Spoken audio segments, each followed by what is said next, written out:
With some injuries to key players of the defending Stanley Cup champions, can the Colorado Avalanche find a way to overcome it and defeat the Seattle Kraken in the first round?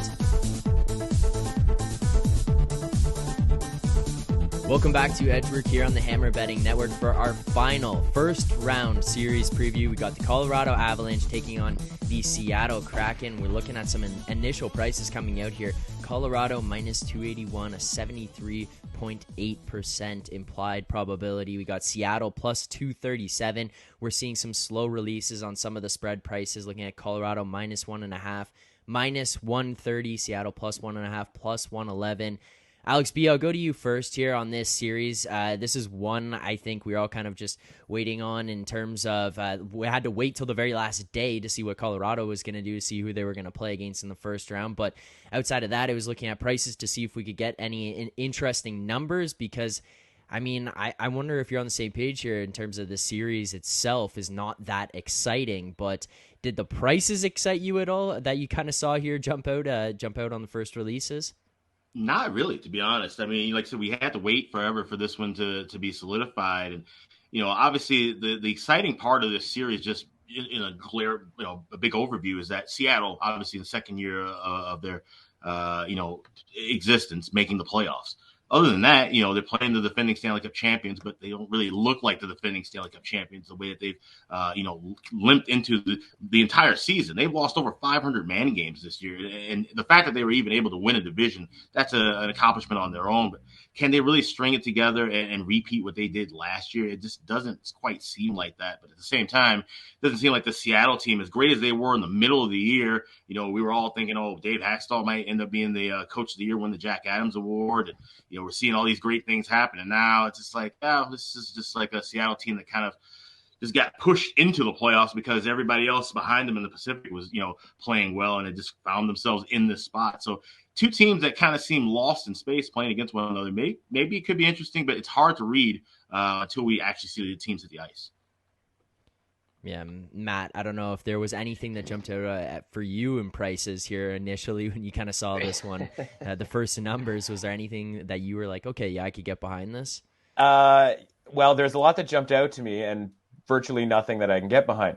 And not because these numbers are like priced how I think, or how at least my numbers think that they should be priced. And it's, sort of laughing that when Alex was saying about how, both these teams are kind of lost. And it's so true, because like the Seattle Kraken are the most average hockey team like that I've measured in a couple of years now, right? Like if a flat one is average, they're literally 1.0003. Like that's how average this team is. And I want to get excited about like an underdog here to possibly knock off the Avalanche, because you can only sort of measure what they've put out on the table, so to speak. I only have this Avalanche team at like 5% above average, which makes them like a little bit better than the Jets, for example, and, barely, if potentially not even, a top 10 team in the league. And obviously a lot of injuries and that sort of thing. Obviously we have the Landeskog, thing coming down, that he's not going to be back. The quote unquote good news for the Avalanche is that I don't have to downgrade them with Landeskog being out, because they haven't had Landeskog for basically the entire season, right? Like their ratings are basically sans Landeskog as it is. And so, my numbers sort of crank out like, yeah, this should be a bet on the Kraken. And then I have to sort of take a step back and I go, okay, like, let's go forward here. Let's say the Kraken upset the Avalanche, which right now, saying that out loud, like, seems like a really unlikely thing, even though we don't necessarily love the Avalanche, right? Just inherently, that sounds like kind of a strange thing to like, sounds like a strange world to live in 2 weeks from now, or even a week from now. And like, let's say I'm hitting the streets and I'm all proud because I bet on the Kraken, and people go, wow, man, like you bet on the Kraken to beat the Avalanche. That's amazing. Like, what kind of odds did you get? And I turn to these people and I say to them, plus 230. And they go like, kind of felt like it'd be longer than that. And I'm like, yeah, it does kind of feel like a winning Kraken bet should get me more than plus 230, even though like my 2-bet price is kind of anything remotely close to plus 200, right? So without the kind of, branding and all of that sort of thing, like, yeah, I should be making a bet here. But I feel like this is something that if it actually hit, I should be like, there should be a parade happening outside my window for what a great call that was. But at plus 230, like, I don't think anybody's going to have that parade for me. So I just go, okay, well, I'm definitely not betting the Avalanche because none of these prices, I'm not laying, minus 280s for them to win this series. But there's certainly not enough here to get me excited about like putting on a, Kraken jersey. If I can find one north of the border here. I don't think they sell them anywhere near Ontario. But yeah, so I can't get excited about that. So I will tell you, I'm going to have one single solitary bet on the Kraken. I should say I will definitely have one single solitary bet on the Kraken. And that is going to be Game 3 money line on the Kraken. The first playoff game in Seattle. Like, that is going to be the time where if I don't think the Avalanche are going to sweep this series. The interesting thing is, oddly enough, the Kraken don't have a particular good home ice advantage when it comes to their win-loss record. Their road record was much better this season, and Colorado's road record was very good as well. So in theory, I should probably, I've already docked the Kraken, not in theory, in practice. I've docked the Kraken quite a bit for a potential home ice advantage, but my numbers are so far away from where the market is on this Avalanche team. I already know no matter what, I'm going to be able to at least sort of hide behind the concept of value in that Game 3 bet. And so, yeah, Colorado probably wins this series in 6 games, something along those lines.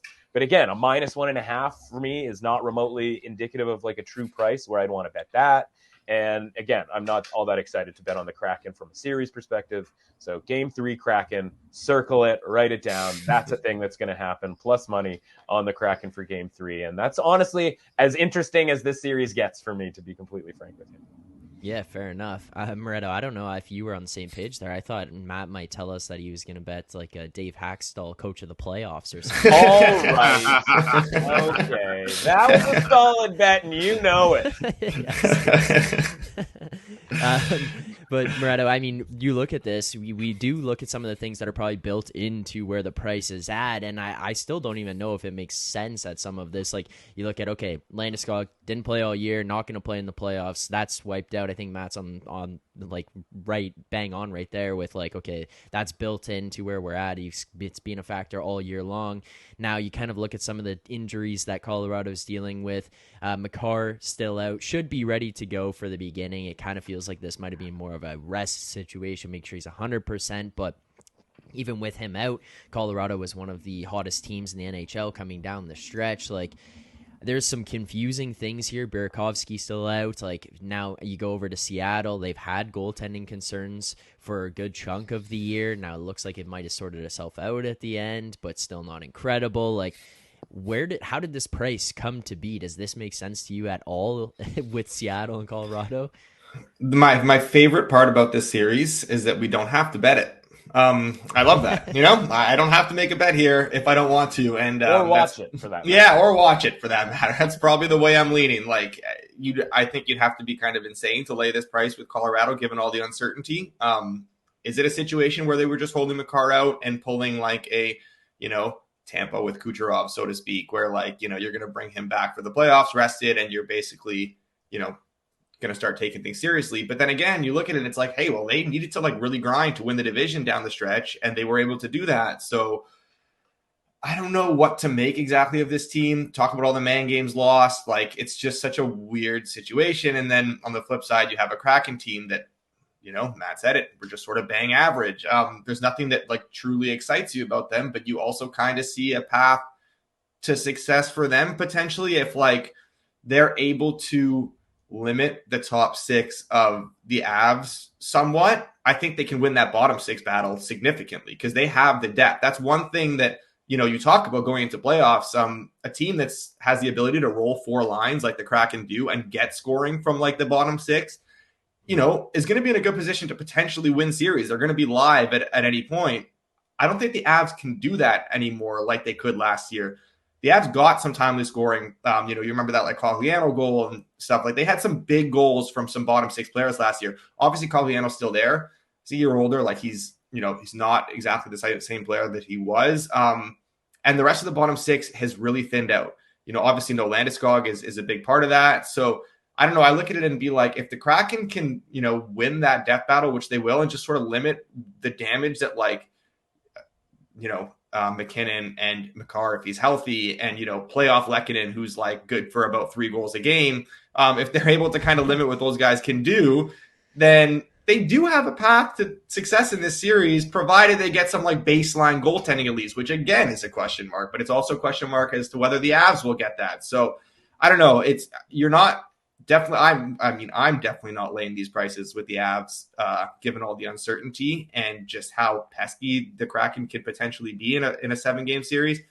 But I'm also like, I'm not like running to try and go bet them at, plus 200, plus 215. Like Matt was saying, it's just such an unsexy price to bet on the Kraken to beat the defending Stanley Cup champions. And even your case for the path, right? Like doesn't include even the sort of remote possibility of a goaltender stealing a series or whatever. They don't have that where it's like, well, they also have like a really banging power play. It's like, no, they don't have that. Yeah, they don't have that. You know what I mean? Well, the penalty kill can really shut them down. No, actually, it kind of can. No, not really good there either. Right? And you're just sort of sitting there going like, again, like what am I sort of hanging my hat on here other than just kind of like, well, maybe if, Colorado isn't clicking and they don't get that, like you said, secondary scoring element that they've gotten in the past, which is again all very possible. It's just like there isn't anything to be like, Martin Jones gonna really, lay it out. It's like, he doesn't excite you. No, that's not gonna be a thing. I remember the days when we used to rush to bet against Martin Jones. Those were good times. Yeah, things have changed. I'm still not against that conceptually, but like, just not necessarily here. I think the question with the Avs too is like, can they kind of flip a switch like Tampa was able to do? And you talk about flip a switch, it almost seems insane to say that when like they realistically like flipped a switch down the stretch to come back and win this division. But like, it was never like the most convincing. It always felt like, I don't know, it was a bit of a grind. They never looked like the dominant sort of Avalanche. Sure. Like, can they do what like Tampa finally got over the hump? They won the cup that year. The next year they finished 3rd in the division, and people were kind of like, okay, like they won their cup. They don't look great anymore. They won the cup again. How about kind of what they did last year, like at least from a metric standpoint, right? Because they weren't blowing people away metrically last year in the regular season, right? They were, to be honest with you, like pretty similar to where they are now, maybe a couple of percentage points above average, higher than I have them rated right now. But we knew that there was a talent level there, right? Like they had actually been kind of better metrically the year before when they had lost in the second round. And so like the switch might be out there. And I look at, even just sort of the power play numbers as the indication, right? They have a pretty similar power play efficiency to last regular season. And then in the postseason last year, they started hitting at 33%.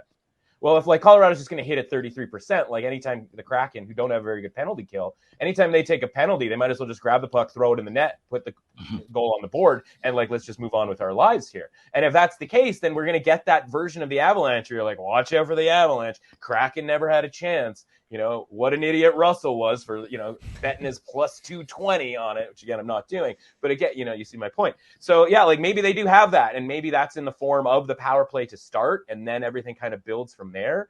And obviously there's a lot of uncertainty with regards to the Kraken and as a whole on whether they're going to be able to perform in, in playoff hockey. Because again, strangely enough, as Alex B was mentioning, like as much as they're an average team, they also didn't have to fight for the playoff spot at the end of the season, right? They were this weird thing where it was like, yep, we are just right here, sitting here, not all that good at hockey, but having a, guaranteed playoff spot basically for the last few weeks, where you have all these other teams. So this last week, there's a reason why we didn't have, we only had one playoff matchup that was sort of locked in with 2 days left in the regular season. It's because all these teams are still fighting, still battling, still trying to get the best, theoretically trying to get the best possible playoff spot. Whereas the Kraken haven't had to do that, which again, doesn't really bode all that well for them either. So this is just a mess, this series for me.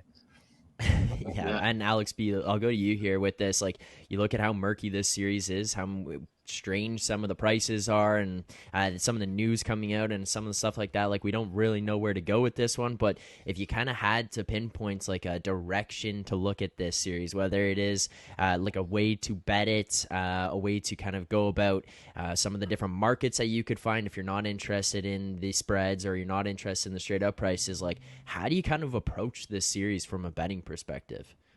Just that gut perception. I thought this is going to be an over series as far as just every game might go over.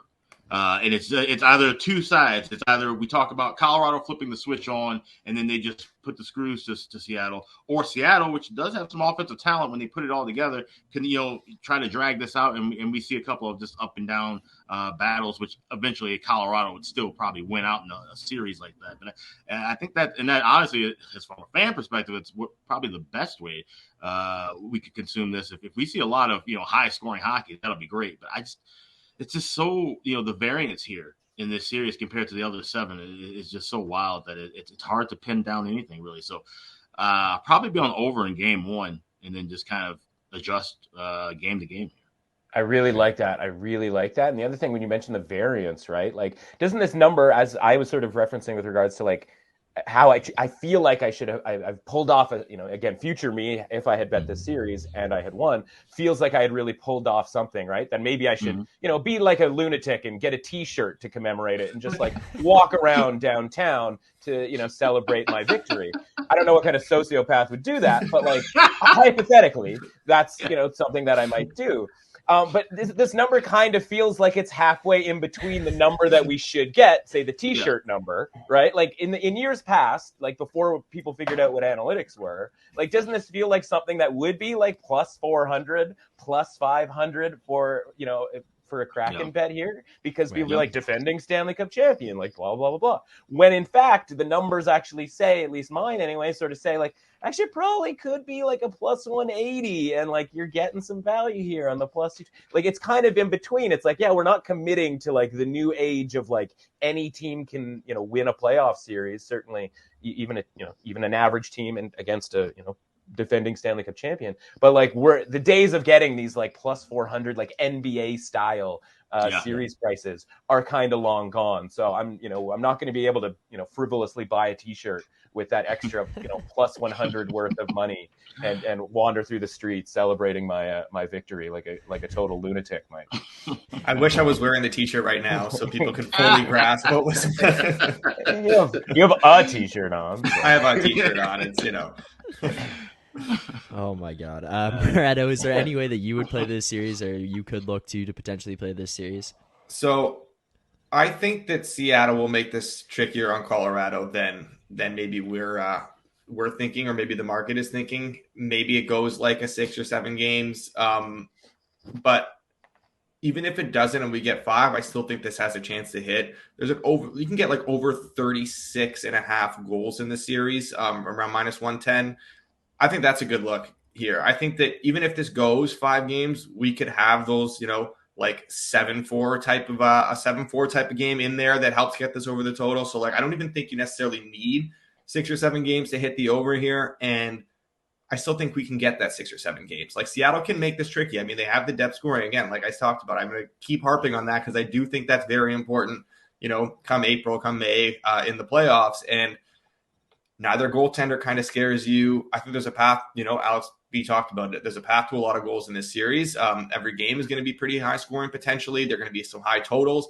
So yeah, over 36 seems quite a bit low, especially considering totals for like the Islanders and Hurricane series, which, might be lucky to hit 10 goals, have been set around like 32.5, 33.5. So you're not talking about a big difference. Like, I mean, unless the Abs fully come out and sweep here and Seattle does nothing, then that's in trouble. But if they don't do that, which I don't think they will, I think that this hits pretty comfortably. But the market doesn't even think that this is going to be a short series as much as like the Avalanche are favored in the way that they are, because over 5.5 games is minus 155. Yeah. So you're getting you're getting a favorite price on over 50. Theoretically the series to go 6. We've already seen that the total is a flat 6. Pretty much even on both sides at minus 110. So 6 times 6 is 36, right? And if we think that there's going to be an over, like the over might hit in 5 games if we get, 1 or 2 kind of, 5-4-y type of a hockey game, which again, as Alex B mentioned, like, and I said I like that over. I think that's very possible that we get a couple of 5-4 matchups in here, because Colorado is not averse to scoring 3 goals in the first period and then like just trading goals with you the rest of the way and winning a 6-3 game as well, right? Again, in the sort of best case scenario version of the Avalanche. So Yeah, because I was, while you were talking about that, or as you were just about to talk, I was like, what's over the total games?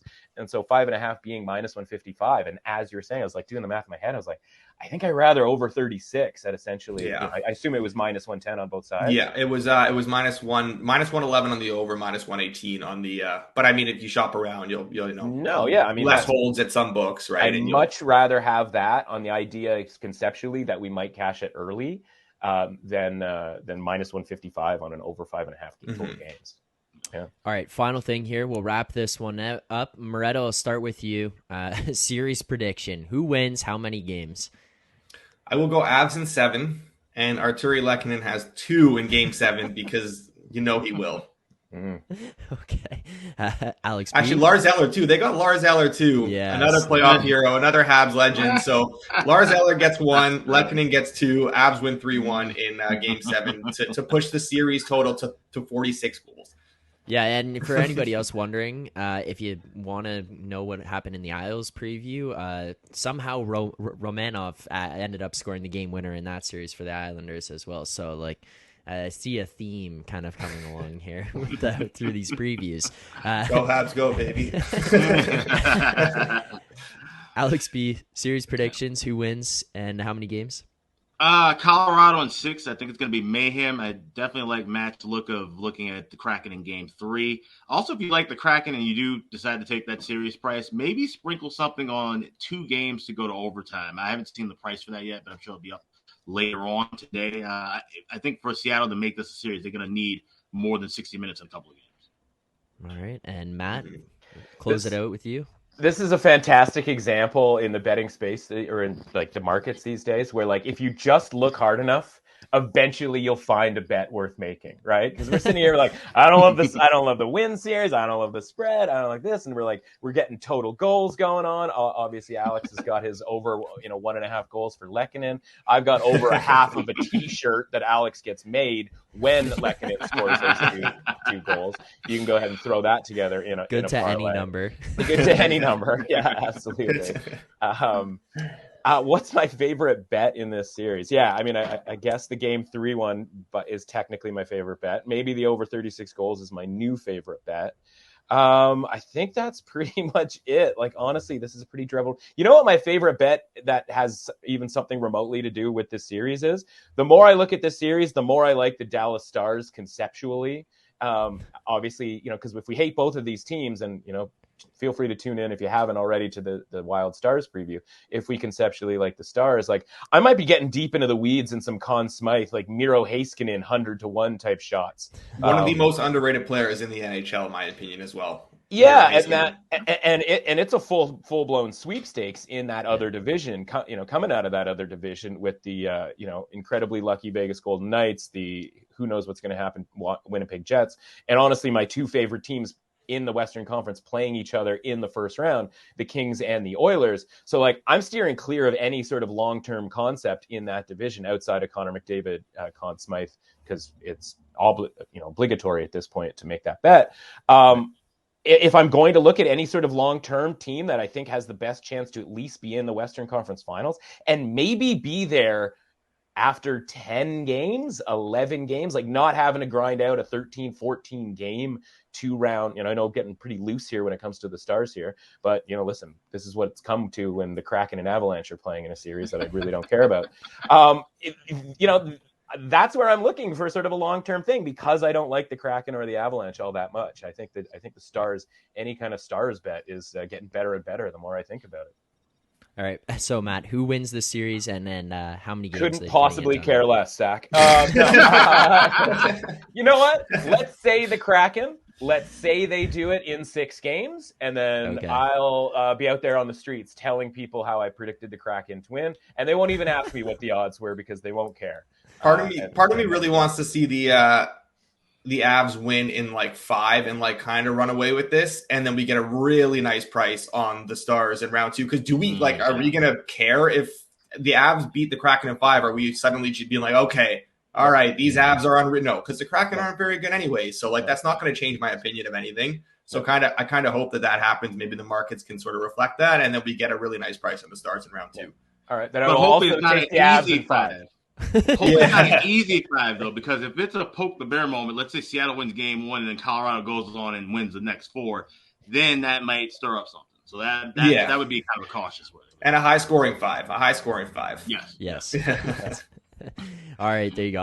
I'll take a Colorado in 6. I think that's the way to go for me. I don't know. If you told me the Avs 1 and 4, I would say, yeah, it makes sense. If the Kraken 1 and 5, like, okay, yeah, got it. Like, I none of these outcomes would possibly surprise me, other than really like Kraken in 4. I think that would be. I would honestly come away and be like, okay, what happened? Kraken in 4 or 5 probably involves the tagline, "It sucks that Makar got hurt in the first period of game 1," or like re-injured, right. or was just not able to ever come back. Right, like that's the tagline to the Kraken winning in a dominant fashion, which is, by the way, unfortunately, knock on wood for his health, et cetera, a very possible thing, because it seemed like every time Makar came back during the regular season, he was injured, in either re-injured or, injured in some other fashion as well. So maybe it's just that season for him. So I think, but that has to be something that's factored into the handicap here potentially. Kraken in 4 sounds like Makar would slide into Georgiev and they both would be out for the series.